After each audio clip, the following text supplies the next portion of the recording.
So I started my first set of my career as going up the ranks from Honeywell, where I entered an engineering program, to enter computer vision Stratus.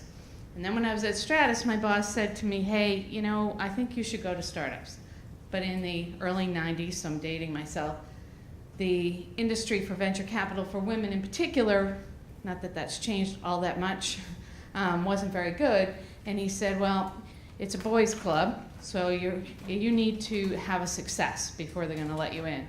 So he said, if you go out of Massachusetts, find a startup, you're successful, and you come back in, that's the way it will work. Okay, that's the reality of the business. So that's what I did. I went to a company called Visual Networks in Maryland, went from 0 to 100 million, IPO'd, and then I came home to take care of parents, back to Massachusetts. And then I found Netiza. And Netiza was purchased in 2010 by IBM for $1.8 billion. So it turned out to be a good run.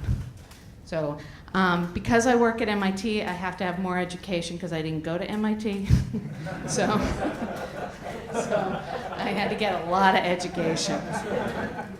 So we're going to do today an overview and who is your customer. Okay, so I just want to make sure that we kind of get some ground rules of where I'm coming from, which is the definition for us at MIT is innovation. It's invention times commercialization. You can have an invention, but getting it commercialized is where we start. And more on innovation that is making a serious impact. So for instance, we don't work on the next dating app, okay? We'll work on trying to get satellites into space or things along that nature. And one of the students this summer was putting a cooling cover to recover water on a nuclear or a power plant. So those kind of things.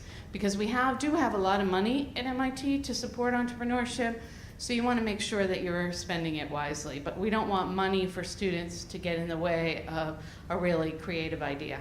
It also comes from the president of MIT, who would like an innovation orchard, okay, across MIT, which is fabulous for us.